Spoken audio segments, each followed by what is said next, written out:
I'm not scared of threats from a housewife like you who doesn't work and has no parents. You can't do anything with a pile of trash because it's just garbage. Now I understand how you feel. I'm moving out of this house. So now you'll be homeless. Good luck with that.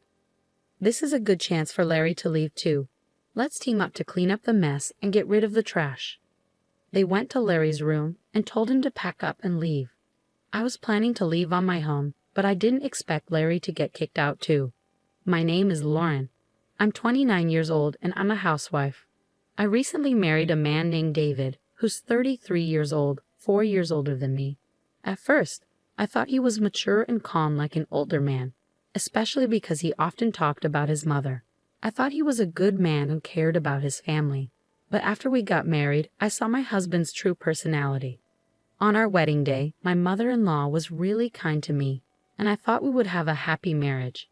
After we got married, my husband suggested we live with his mom because his dad had passed away a few years before. He said he wanted to take care of his mom. I trusted my mother-in-law, so I agreed to move in with her. But everything changed as soon as we got married.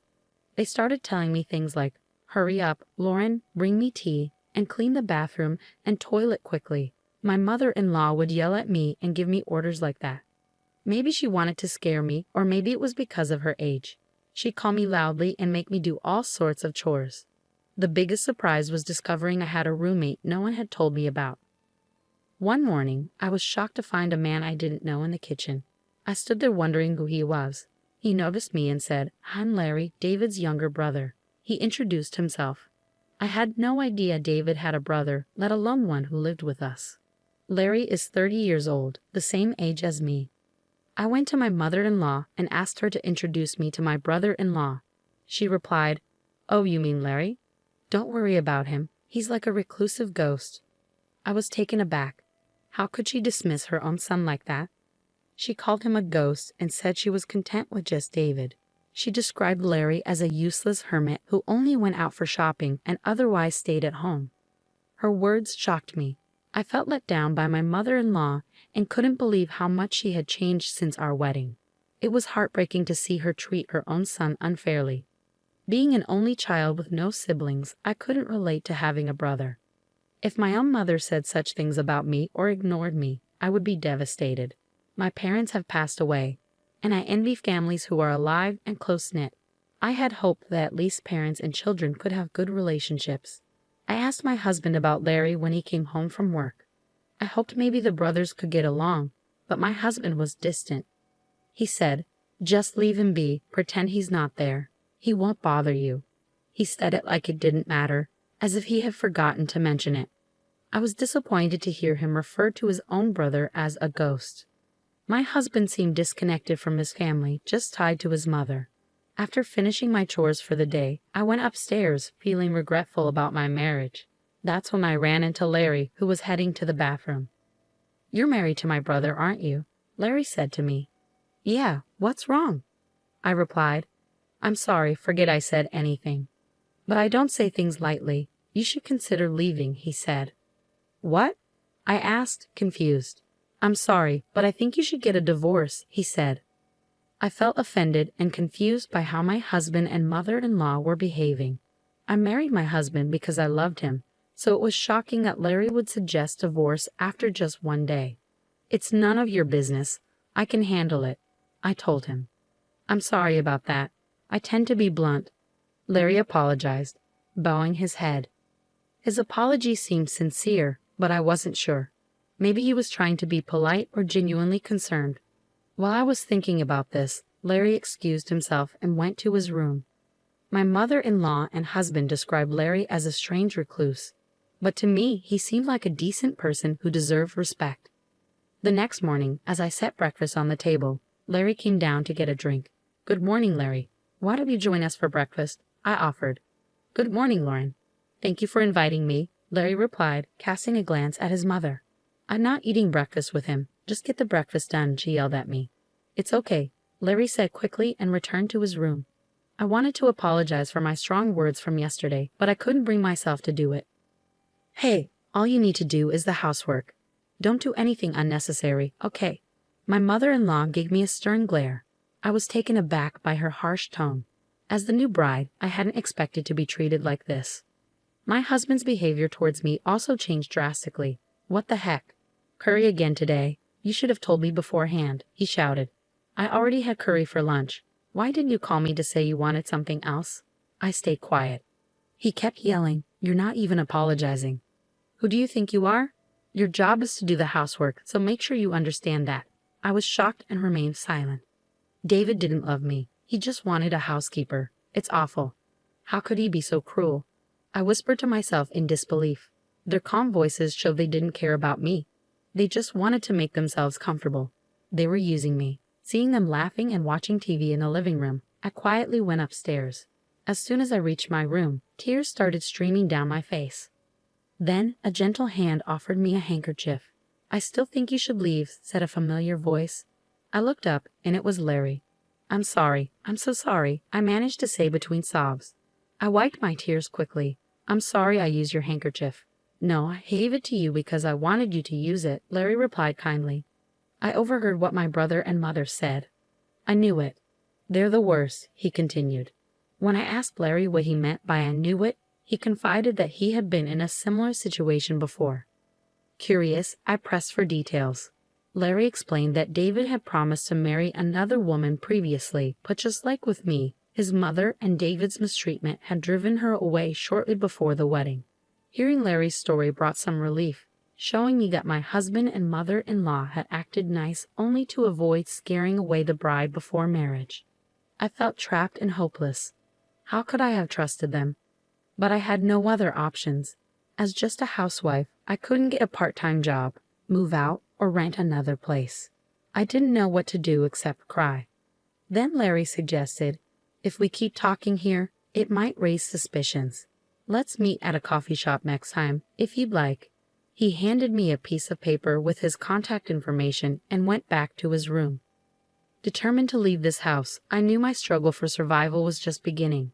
I told my mother-in-law I was going to the city office and then to the supermarket. She warned me not to leave any chores undone. So I made sure everything was perfect before leaving. She grumbled about not accepting any excuses if I was late for dinner. Pretending to agree, I headed to the coffee shop where Larry and I had arranged to meet. I told Larry that my parents had passed away, so I couldn't rely on them anymore. I had canceled the house I was renting and quit my job. I told him I needed to start all over again. It's tough to move out of the house in this situation, especially with the work that keeps me tied up with my mother-in-law and husband from early in the morning until late at night. Larry then asked me, Lauren, can you draw? Huh? What do you mean? I replied, confused. Oh, I see, so can you?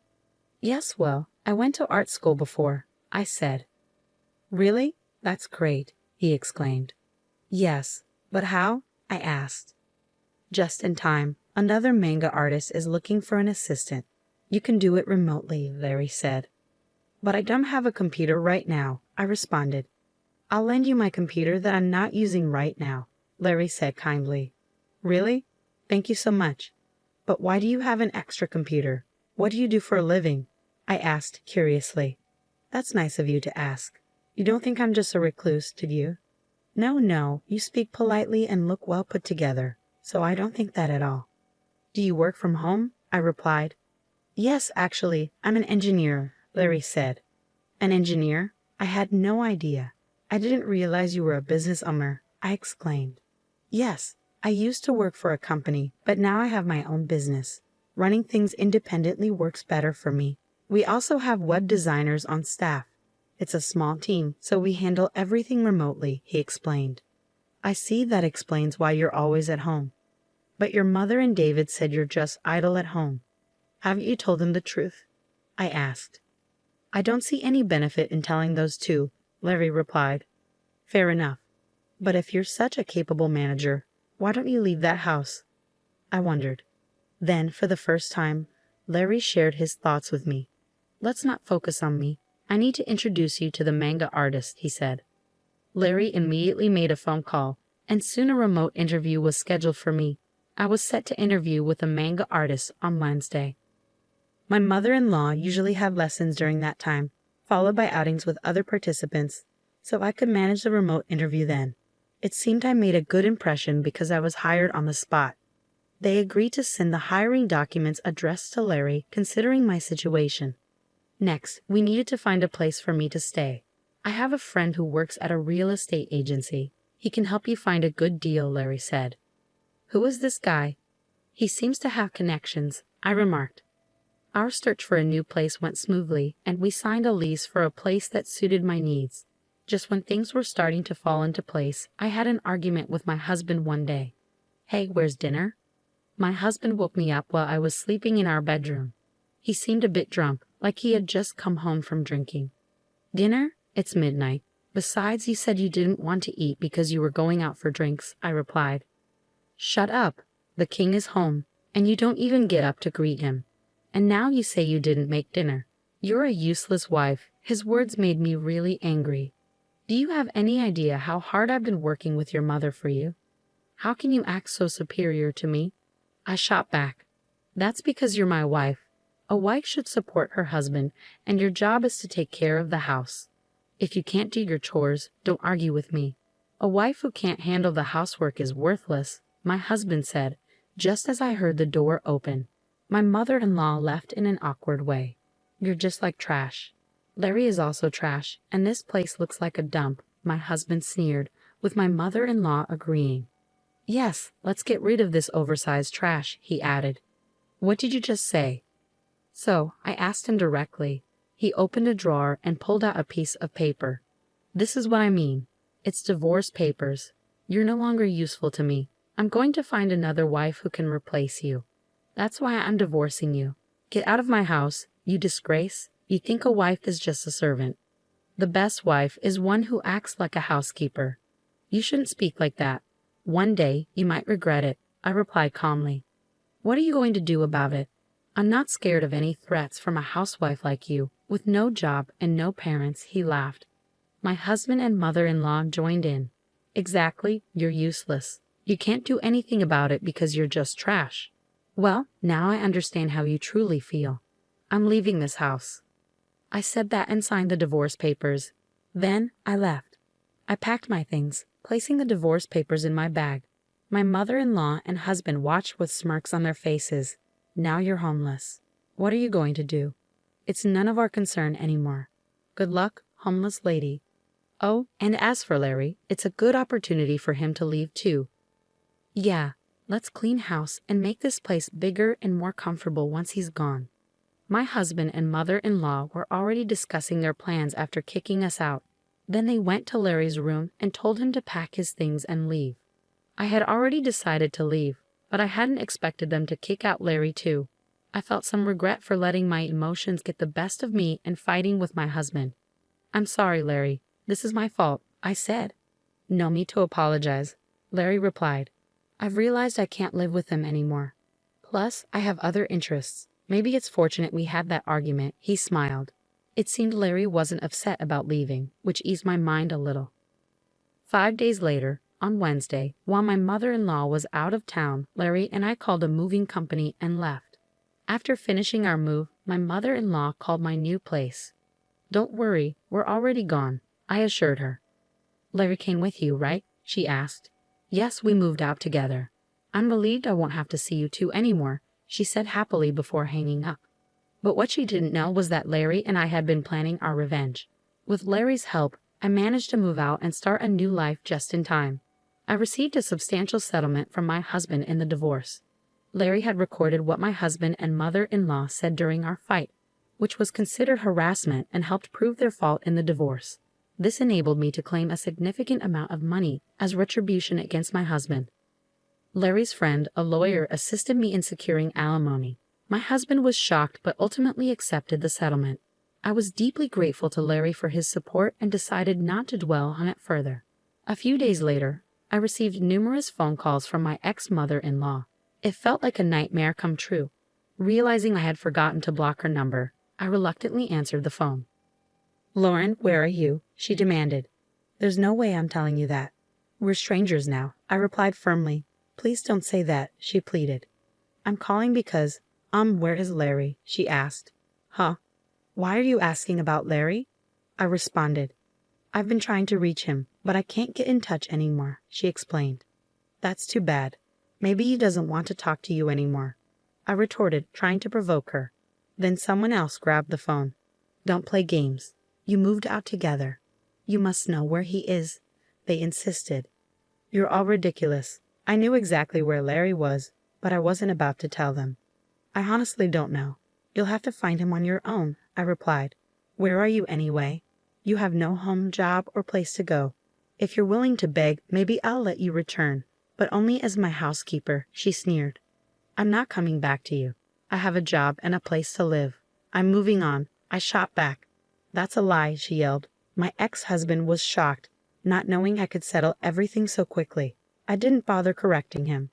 Please do not contact me again. If you call or come near me, I'll call the police, I declared firmly, hanging up.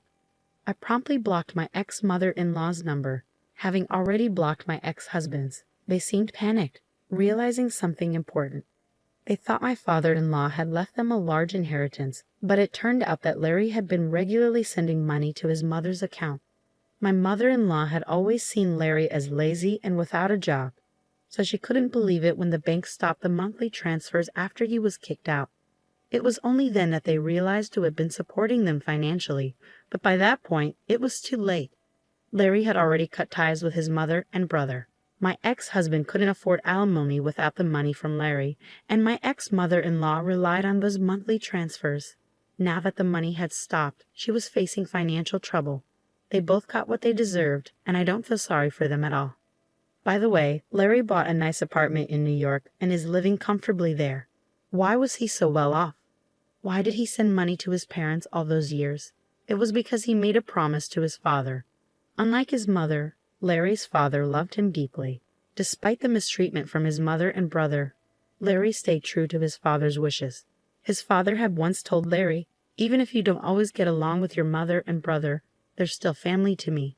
Please take care of them after I'm gone.